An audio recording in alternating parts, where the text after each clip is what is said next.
Eh bien bonjour à tous. J'effectue dans Paris une tournée toujours de reportage de ce qu'on pourrait appeler maintenant des petits centres ou des centres disons qui sont en déshérence mais qui ont eu quand même leur part dans l'histoire du téléphone automatique à Paris. Et là je suis de retour après plusieurs années d'absence au centre téléphonique Bassano, qui est situé rue de Bassano à Paris. Et ce centre, alors nous sommes ici dans l'infrarépartiteur, alors déjà pour commencer, donc nous sommes en 2025 évidemment, et vendredi 13 juin, et donc je suis venu ici pensant que le centre appartenait toujours à Orange en intégralité, ce qui n'est plus le cas, c'est-à-dire que ce centre a été déjà transformé plusieurs fois. Mais avant de vous expliquer tout ça, je vous dirais que j'ai visité donc toutes les parties techniques qui nous étaient encore allouées, et j'ai constaté qu'il n'y avait absolument rien au niveau FTTH, fibre optique, je n'ai rien trouvé. Ce qui me fait penser que ce centre téléphonique après 2030 n'est pas pérenne. C'est-à-dire que tout ce que vous voyez ici, donc ici c'est l'infrarépartiteur, sera démantelé, ainsi que le répartiteur, où on a d'ailleurs rapatrié quelques unités de raccordement d'abonnés déportés, qui doivent être téléguidées probablement de l'autocommutateur USB3 de Beaujon 5. Et ça, idem en transmission, j'ai vu que du classique, je n'ai pas vu de nouvelle génération. Donc, à mon avis, ce centre après 2030 fait partie des futurs sacrifiés, on va dire. Voilà, c'est comme ça. Alors, ce centre était rattaché, donc Bassano, au centre principal d'exploitation de Paris-Élysée. Le centre téléphonique Élysée, en 2001, a été le premier de Paris à être bazardé. Le premier de Paris à être bazardé.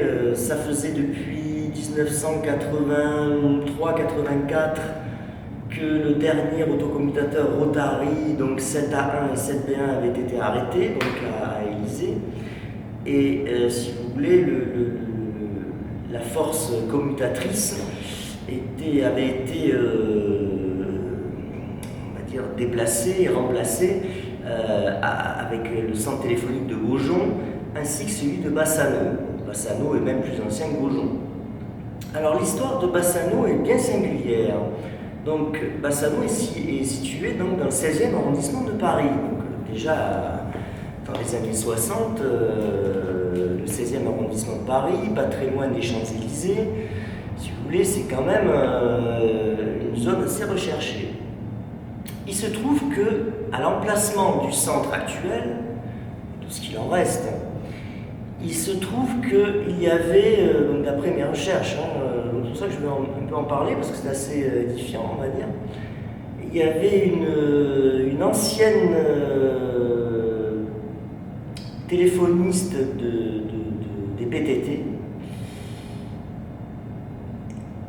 qui habitait ici dans une construction vétuste, etc. Bon, un vieux truc, quoi. Et celle-ci l'avait cédé à l'État, à l'administration des PTT en testament, pour qu'à sa disparition, l'emplacement de sa construction qui était vétuste et qui a évidemment été rasée après sa mort, pour en faire un foyer destiné à héberger les agents des postes et télécommunications. Donc voilà, elle dit je donne à condition que les PTT en fassent un foyer pour les jeunes agents, nouveaux recrutés, etc., qui ont du mal à se loger dans Paris, et spécifiquement d'ailleurs dans les quartiers riches. Donc quand cette dame est décédée à la fin des années 60, l'administration a été très embêtée parce que, bon, effectivement, l'administration à cette époque a construit beaucoup de foyers pour les jeunes travailleurs, donc des PTT, les nouveaux recruter, fonctionnaires stagiaires, etc. Et par contre, ils avaient un problème téléphonique parce que, bon, à cette époque, Beaujon n'existait pas, donc c'était Élysée qui assurait le mieux possible tout ce qui était aux Champs-Élysées et autour, donc avec forte densité. Et donc, l'administration, en fait, voulait plutôt construire un centre téléphonique avec un autocommutateur Pentaconta, donc à l'époque le dernier cri, et pour désengorger le côté Champs-Élysées 16e qui était complètement engorgé, saturé. Et avec les 3 autocommutateurs du Rotary d'Élysée qui étaient saturés aussi. Le problème, c'est qu'il y avait le testament. Alors pour contourner le truc, avec les juristes à l'époque, ce qu'ils ont fait, c'est que ils ont construit cet immeuble qui est sur une emprise qui n'est pas très large, si vous voyez, c'est pas un truc qui s'étend en longueur le long de la rue. Il y a pas mal de profondeur, mais pas beaucoup de longueur sur l'emprise de rue. Et donc c'était un endroit un peu encaissé, quoi. Alors ce qu'ils ont fait, c'est qu'au dernier étage de ce qu'ils allaient construire donc, en hauteur, ils ont fait les plans donc, pour un centre téléphonique, mais au dernier étage, ils ont rajouté 2 appartements qui n'ont jamais été occupés par des jeunes agents, ils étaient occupés par des cadres, des hauts cadres du centre principal d'exploitation. Je me souviens d'ailleurs que lorsque je suis arrivé en 1995, donc j'étais appelé à l'activité et affecté à Élysée, à Beaujon exactement, il y avait, je me souviens, je ne dirais pas, mais enfin il y avait un inspecteur, un IMP, inspecteur principal qui habitait avec toute sa famille là-haut. Bon. Et donc, voilà, on a contourné le testament, ce qui est quand même pas très moral dans cette affaire, en faisant 2 appartes, donc oui, ben, il y a des logements, voilà, il y a des logements pour des agents des PTT, et puis tout le reste, on en a fait un centre téléphonique. Alors au départ, donc, je crois en octobre 1970, on a mis en service, donc après la construction du centre évidemment, on a mis en service l'autocommutateur Pentaconta, donc Bassano 1 PC1, qui a permis de désengorger pendant quelques années toute cette partie du 16e, proche du 8e. Et puis en 1989, on a mis en service Bassano 2 ET1, un autocommutateur MT25 qui était au rez-de-chaussée. Et donc, entre-temps, un an plus tard, en 1990, le Pentaconta, donc Bassano 1 PC1, a été arrêté, foutu à la casse. Lui, il était au premier étage. Et donc, j'ai eu un chef, moi, qui, à l'époque, qui avait eu travaillé sur cet autocommutateur, Pentaconta. Et puis, l'autocommutateur a été arrêté, envoyé à la casse en 2006. Le MT25, il a été envoyé à la casse. Voilà. C'est ce MT25 dont un expert commute m'a raconté que dans les années 90, il avait eu une grosse avarie, les calculateurs se foutaient en duplex. Il redémarrait, ça ne redémarrait pas, alors ça montait, vous savez, ça fait escalade jusqu'au directeur régional, enfin bref. Le chef de centre de l'époque était venu, alors avait dit, vous ne sortez pas de la pièce, il a mis en conclave en fait, vous ne sortez pas de la pièce tant que vous ne dépannez pas, tant que vous ne redémarrez pas la machine stable et tout ça et tout, parce que vous imaginez que dans le 16e, où il y avait à l'époque des gens comme le fils d'un ancien président de la République qui habitait là, etc., bon, tout ça, vous imaginez qu'il y a eu des sueurs froides jusqu'à la direction même générale. Hein, bon. Donc voilà, c'était un petit peu le truc, l'anecdote du machin, quoi, technique. Et donc après, ce qui s'est passé, alors à cette époque-là, c'était, alors vous savez que Bassano, j'en ai déjà parlé, le centre téléphonique de Bassano a été le centre où a été placardisé l'ancien PDG de France Télécom, Michel Bon, après avoir ruiné France Télécom. Donc, quand il a été vidé en 2002, il lui est resté 6 mois avant d'avoir de faire valoir ses droits à la retraite à l'âge de 60 ans. Vous savez, la fameuse retraite à 60 ans que les politiciens, maintenant le patronat, veulent repousser jusqu'à 70 ans. Mais dont ils ont bien été contents, pour les plus âgés d'entre eux, de profiter dès 60 ans. Bon, enfin bref. Et donc ce monsieur qui avait donc 59 ans et quelques, donc Michel Bon, avait été foutu à Bassano. Alors au début ça s'est pas su, puis ça s'est su, donc il était au premier étage avec sa secrétaire, là où se tenait jadis le Patacontin, et il n'avait que comme compagnie sa secrétaire, donc un magnifique aussi écran de télé énorme qui valait une fortune, donc en 2002-2003, et l'autocommutateur au rez-de-chaussée Bassano 2 ET1, voilà, pour cette compagnie, etc. Je vous avais raconté jusqu'au jour où ça s'est su. Moi-même, un jour, je suis tombé nez à nez dessus. Il avait sa voiture qui était garée n'importe comment, style une grosse C6 noire. Je me suis dit, qu'est-ce que c'est que cette bagnole et tout. Puis quand je rentre, paf, je vois moi, j'ai failli lui rentrer dedans, on a failli se cogner, lui descendait l'escalier. Moi, au contraire, j'allais prendre l'escalier pour aller aux toilettes du premier étage. Là, on a failli se rentrer dedans, et c'est là que j'ai vu Michel Bon, j'avais fait. Et je sais plus si, je crois que c'est moi qui avais fait O, et lui, il avait fait A, ou l'inverse. Bon, voilà, c'est un peu le truc. Bon. Et donc, moi, j'allais aux toilettes du premier étage, parce qu'ils étaient en meilleur état, parce que ça avait été rénové, j'avais compris pourquoi à ce moment-là. Et donc, jusqu'au jour où, lorsque je venais à Bassano en renfort, donc pour travailler, parce qu'à un moment donné, il n'y avait plus beaucoup d'effectifs, voire plus du tout, quoi, tour de rôle, on allait passer les urgences, tout ça. Bon. Et donc, jusqu'au jour où je vais dans ces toilettes, et là, il y avait des matières fécales qui avaient été tartinées, du sol au plafond, passant par les murs, la cuvette, enfin bref.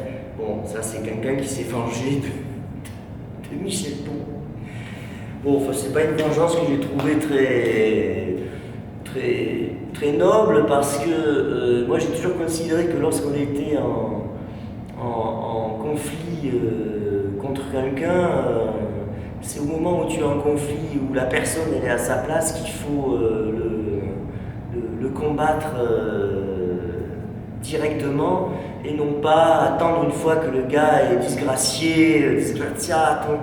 Je veux dire, ça n'a plus d'intérêt. Bon, voilà. Bon, alors, il a tiré ses 6 mois au placard jusqu'à prendre sa retraite, bon débarras, quoi. Hein, bon, puisqu'après on s'est tapé l'atroce Thierry Breton, qui nous a fait payer à nous la facture, l'incurie de l'État, des ministres de l'époque, qui ont nommé ce monsieur Bon, qui était un incompétent déjà notoire, vu que bon, déjà il avait foutu le bazar à la NPE, et avant ça il était au directoire de Carrefour, et il avait commencé à dilapider l'argent à Carrefour, si bien que la famille et les actionnaires de Carrefour l'avaient à un moment donné éjecté en urgence, quoi. Bon, enfin bon, nonobstant ces états de service catastrophiques à lui aussi, on l'avait foutu à Télécom en se disant probablement à l'époque, les ministres, hein, j'essaye de penser là, hein, à leur place, bon, il est peut-être médiocre, mais tout de même, une telle machine comme ça, France Télécom, héritière des PTT, des télécommunications, ne pourra rien faire de mal. Bon, vous savez, quand vous mettez un éléphant dans un centre téléphonique, ça risque de faire du dégât, si vous voyez ce que je veux dire. Donc voilà, on s'est tapé ensuite les tristes années. Quant à Bassano, à partir de 2006, alors à cette époque-là, j'étais élu du CHSCT. Il y avait un directeur d'ailleurs et président du CHSCT dont je garde un souvenir pas excellent du tout. Donc pendant les années noires, France Télécom, c'était déjà les années noires hein, dans ces années-là. Donc le centre a été transformé une première fois, mais nous l'avons conservé. Alors il servait à faire... il a servi à faire des showrooms, des choses comme ça. Puis, quand M. Lombard a été vidé à son tour, est arrivé M. Stéphane Richard, pour qui je garde tout mon respect. Et lui, quand il a découvert qu'on avait un immeuble avec le showroom, tout ça, dans le 16e, il a pris pour la direction générale. Et il s'est pris un petit peu pour lui et il utilisait cet immeuble pour effectuer pour donner des rendez-vous discrets, voire même secrets, à tout un tas d'opérateurs du métier ou de banquiers, etc. Donc c'était très discret, les gens ils arrivaient, voilà, et donc c'est de là qui pouvaient recevoir en toute discrétion, sans que ça se voie, sans qu'il y ait de fuite, les personnes, quand ils essayaient de monter, vous savez, l'opération Jardiland, enfin, toutes ces opérations d'achat, de rachat, alors certaines ont fonctionné, d'autres pas, bon, ça c'est la vie des affaires. Hein. Et donc il a utilisé ce centre téléphonique en seconde intention, on va dire, pour faire des rendez-vous, voilà, c'était pas des rendez-vous galants, mais c'était des rendez-vous discrets, voilà, d'affaires, etc. Et puis, bon, c'est un coin tranquille, pas du tout voyant. Et puis lorsque M. Stéphane Richard a été remercié par le ministre Nono Le Maire, vous savez, celui qui allait mettre la Russie à genoux, maintenant c'est nous qui dans 3 mois on va être sur FMI, ne parlons pas de ça. Et donc, lorsque M. Richard a été vidé, malheureusement, bon, il a été remplacé par Mme Edman et M. Eskenbrock. Bon. Mme Edman, je pense, n'a pas trouvé d'utilité, elle doit peut-être s'organiser autrement. Si elle veut organiser des rendez-vous discrets ou pas, je n'en sais absolument rien, je tiens à préciser, je n'ai aucune information là-dessus. Hein, bon. Et donc, voilà, l'immeuble a été vendu, donc maintenant il y a une société de consulting, bon, je sais pas à quoi ça sert, mais enfin, moi, je ne connais pas tout ça. Et donc, voilà, il y a une boîte de consulting qui est dans les locaux, et donc le centre a été retransformé une nouvelle fois, parce que quand il a été transformé une première fois dans les années 2005-2006, là, je ne vous dis pas le chantier que ça avait été en dehors de toute norme de sécurité. Enfin, c'était vraiment extraordinaire. J'ai qu'un regret, c'est de ne pas avoir eu d'appareil photo, de bon appareil photo, d'avoir pris des photos de ça, parce que vraiment c'était épique. Hein. C'était vraiment un truc de dingue. Et donc, il fallait travailler au milieu de tout ça. Hein, parce que moi, j'ai eu travaillé au milieu de tout ça, je ne me dis pas aussi. Hein, c'était catastrophique. Et donc le centre a été retransformé une deuxième fois donc, dans ces années, à mon avis 2023-2024, hein, c'est très, très récent. D'ailleurs, ils en ont même profité pour nettoyer l'infrarépartiteur et réparer l'éclairage, parce que ça faisait maintes années qu'ici c'était un pourritier ignoble et que l'éclairage était à peu près absent. Et donc, il y a peut-être une ampoule, mais enfin bon. Et donc ils ont retransformé le centre, évidemment les transformations ont été plus légères, bon, mais ils ont construit une seconde cage d'escalier, ils ont enfin construit des toilettes au rez-de-chaussée à côté du répartiteur d'abonnés, enfin fait les choses aux normes, parce que quand ils ont transformé le centre, on n'avait plus de toilettes au rez-de-chaussée, il fallait aller jusqu'au premier sous-sol qui est assez profond pour aller faire pipi. Et le reste. Et donc c'était vraiment, je me souviens à l'époque, j'étais enragé parce que vous êtes agent de répartiteur ou intervenant extérieur, vous avez des jambes mortes de monter et de descendre aux échelles, et vous devez encore parcourir l'escalier, monter et descendre, parce que nous n'avions pas, nous, droit à l'ascenseur, parce qu'ils avaient séparé la partie VIP et la partie technique. Attention, on n'avait pas l'accès pour aller prendre l'ascenseur, pour aller pisser un coup au sous-sol. Hein. Donc, oui, tout ça, c'est des petites discriminations absolument minables. Bon, mais ça, j'en garde rancœur, bon, non pas même pas à la haute direction d'ailleurs, qu'elle soit passée ou présente, mais à tous ces ignares de l'immobilier, je pèse mes mots, qui n'ont aucun respect pour les agents du technique. Donc voilà, donc moi je les emmerde aussi. De toute manière, ils ne me préviennent jamais lorsque un centre va être détruit. Donc moi quand je viens, c'est comment ça s'appelle, au feeling. Alors des fois j'ai un bon feeling, des fois je n'ai pas, j'arrive trop tard, bon, c'est pas grave. Mais bon, si vous voulez, ce genre de petite discrimination, comment pour des travailleurs manuels, tu leur fous encore les water à un autre étage, et en plus, il y a un ascenseur. Ils n'ont pas le droit de prendre l'ascenseur qui a toujours existé, qu'ils avaient remplacé par un double ascenseur de luxe, tralala. Nous, on avait droit qu'à l'ascenseur. Voilà. Donc ça, c'est des petites choses un peu que vous voyez, même maintenant que je suis inspecteur central, et peut-être qu'un jour je serai plus que ça, on ne sait pas, ou pas d'ailleurs, j'en garde rancœur parce qu'on ne se fout pas de la gueule du petit personnel comme ça. Donc tant qu'à faire, puisque je suis là, que j'ai encore de la batterie, je vais vous montrer l'infra, tant qu'à faire. Parce que bon, je blablate. Là, je vous ai refait un petit peu l'histoire et le croustillant du central de Bassano, parce que je la connais, parce que j'ai lu des choses, et puis des gens m'ont dit des choses, et puis j'ai vu des choses. Donc voilà, j'ai fait un agrégat, voilà. Et donc vous avez les sorties qui partent vers la rue. Alors on ne le voit pas bien, mais bon, vous voyez avec les manchons, là, hein.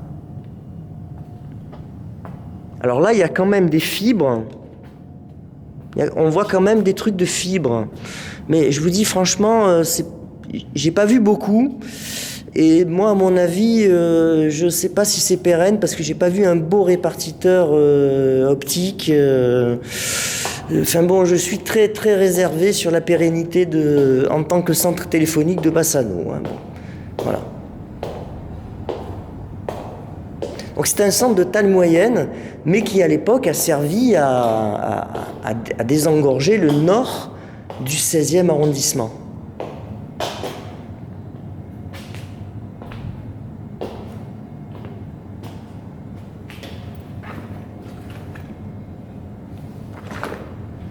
Alors je vais prendre la clé de mon badge. Et au même étage, je vais vous montrer ce qu'il y a, tant qu'à faire. Bon. Alors vous avez la partie commune, ça va s'éclairer tout seul normalement, si Dieu le veut.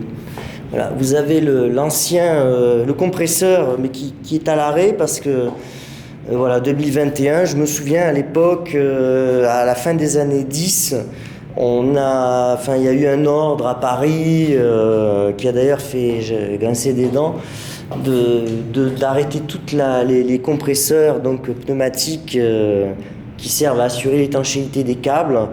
Bon, parce qu'il est vrai que dans Paris intramuros c'est moins important, mais enfin bon, disons que bon, bref, bon, ça fait partie des investissements progressifs du cuivre. Alors ici reste la salle de transmission. On peut la faire en même temps. Hein. Bon, il y a beaucoup de bruit ici. Hein. Là, vous avez aussi vous avez un peu de tout hein, comme matériel, mais tout ça, ça date. Hein. Ça, c'est un répartiteur de jonction numérique optique, mais c'est pas un répartiteur d'abonnés. C'est pas du FTTH. Bon, après, vous avez du matériel qui a entre 15 et 30 ans, quoi. Là, vous voyez beaucoup de choses à l'arrêt, là, hein, déjà. Là. Vous avez les câbles qui vomissent. De la DSL, des concentrateurs ADSL. Bon, là, vous avez un répartiteur métallique, de jonction numérique métallique. Tout ça, c'est à terme, hein, c'est perdu, quoi. Hein, c'est la fin, quoi.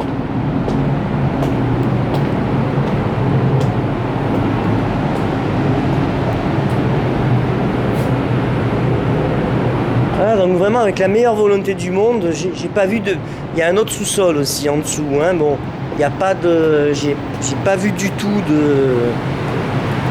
d'optique. Bon, vraiment... Là, il y a quelques fibres, mais c'est pas du...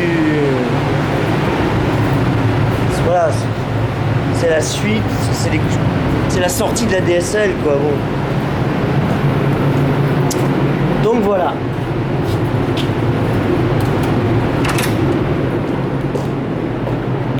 Avant, c'était beaucoup plus grand, puis ça menait au parking, parce que le parking a été réduit, ils ont récupéré des surfaces, enfin, ça a été réagencé, il y a des choses qui ont été aussi démolies, bon, voilà, hein, ça a fortement réduit.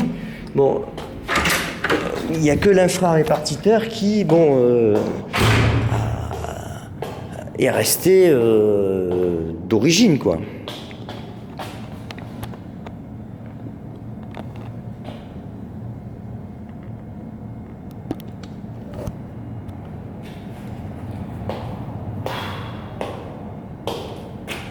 Bien voilà, écoutez, la visite se termine.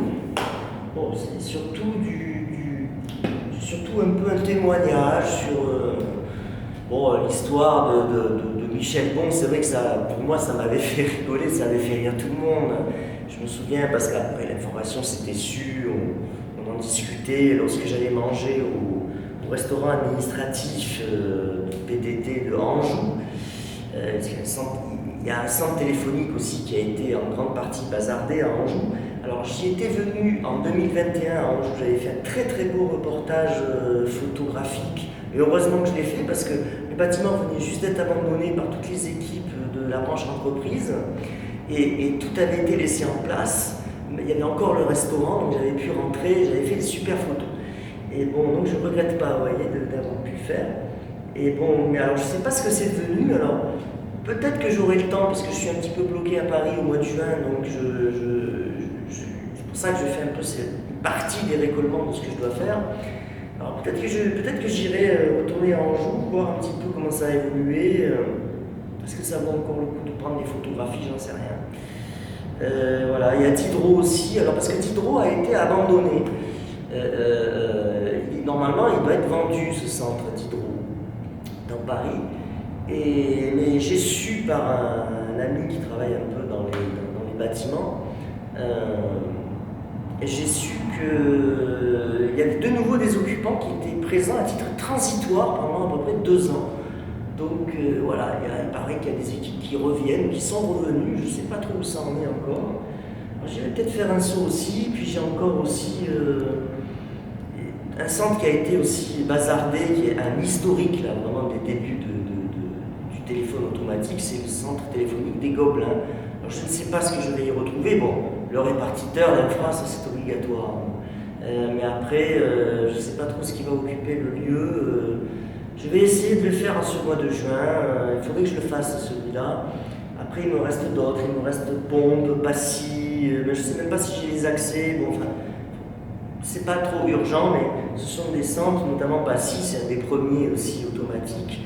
C'est des centres qu'il faut que j'essaye d'immortaliser en photographie, qu'il nous reste quelque chose quand voilà, tout ça va être stoppé et détruit, quoi. On est transformé en logement, en immeuble de société, d'affaires, peut-être démoli. Non, enfin bon, Passy ne sera pas démoli parce que c'est des beaux immeubles classés, c'est pas possible. Donc voilà, bon, mais Bassano aurait pu être démoli et refait, mais bon, pour l'instant, c'est pas le cas. Mais enfin, on ne sait jamais. J'ai pris des précautions, j'ai fait le reportage, et comme ça, une fois trié, et référencé, je transmettrai les photos aux archives, et puis c'est ainsi que que s'achève, alors si je ne fais pas de mauvais compte, mon 753e reportage depuis le tout premier, en avril 2021. C'est vraiment un travail de folie, mais bon, c'est justement, plus c'est dingue, plus ça m'intéresse, tant que je peux m'organiser moi-même. Bien, je vous dis à tantôt, et pour de nouvelles aventures.